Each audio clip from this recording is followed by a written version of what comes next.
I have recorded 2 different times and it just didn't work out either time. Noises, everything like that. I've been busy, all the stuff. But today, I have a fun video for you.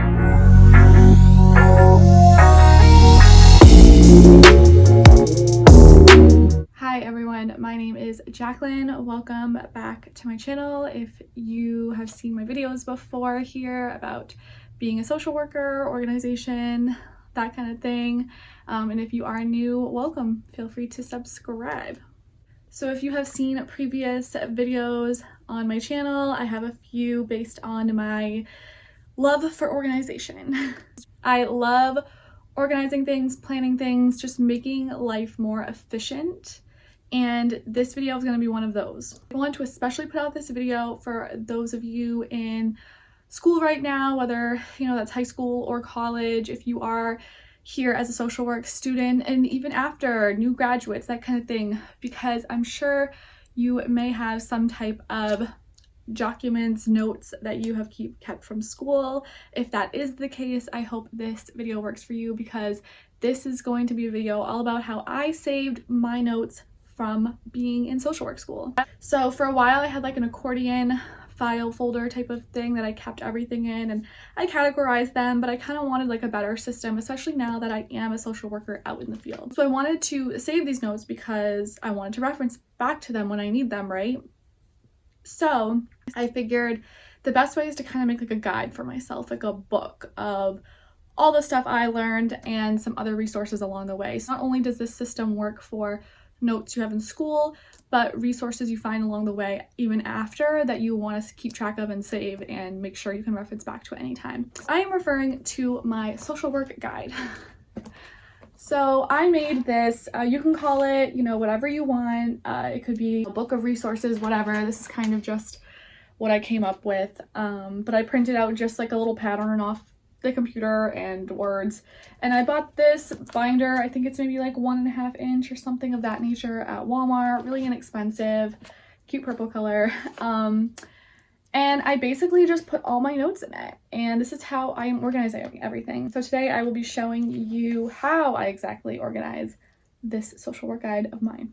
So as soon as you open the binder, you'll see my key session points, and this is what could be used for any session. It's not really a specific category. It's all the points that, like, if I go into any session, these are some things that I need to keep track of and remember in the session. Active listening, reflecting back in my own words, all the stuff you learn in social work school, the basics, I guess. I have categorized all of the tabs by alphabetical order, because if you know me, that's just what I do.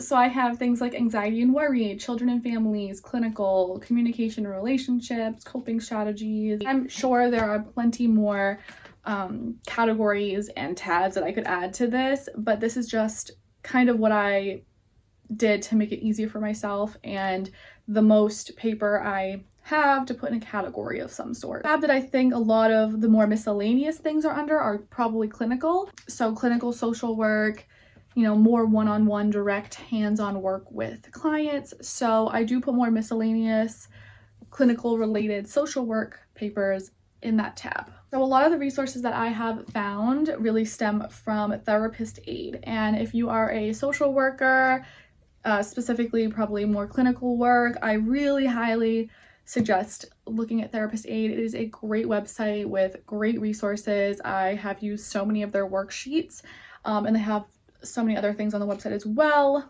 So like I said in the beginning, I also have school notes that I got from classes all throughout my years in the social work program. Some I have kept the way they were given to me from the professor, and others I have retyped out.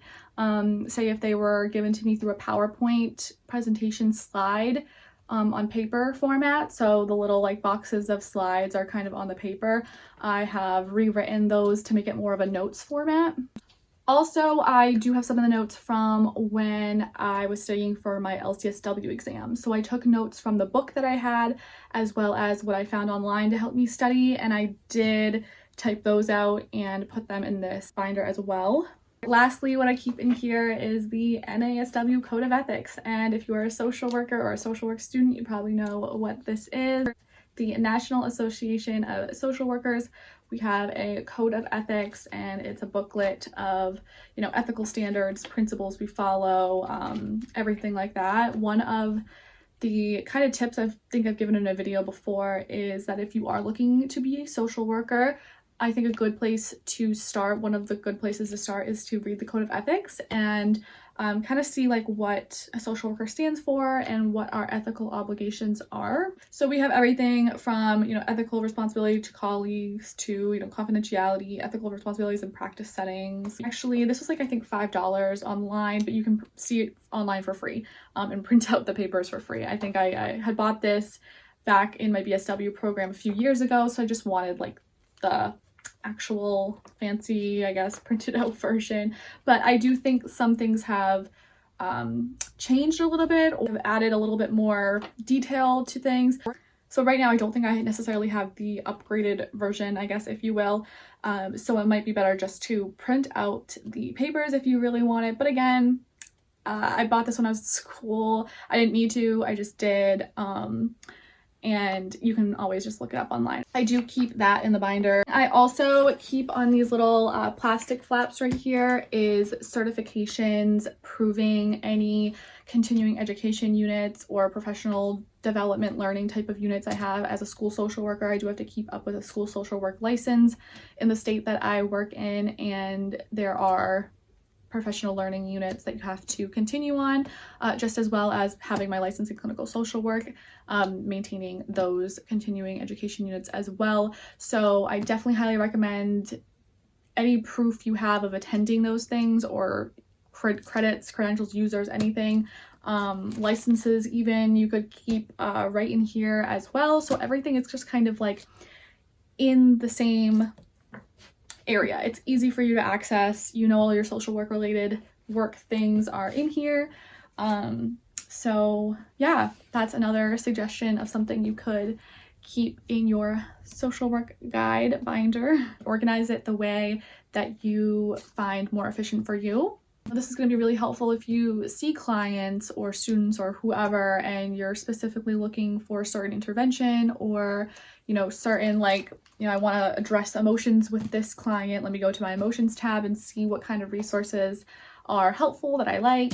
As you can see, there's definitely a lot in here, but like I said, it's not all notes from school. It is, you know, stuff, resources that I have used at my internships in the field, things like that. So yes, I hope you enjoyed this video. I hope you got a little motivation, inspiration for creating some organization for yourself.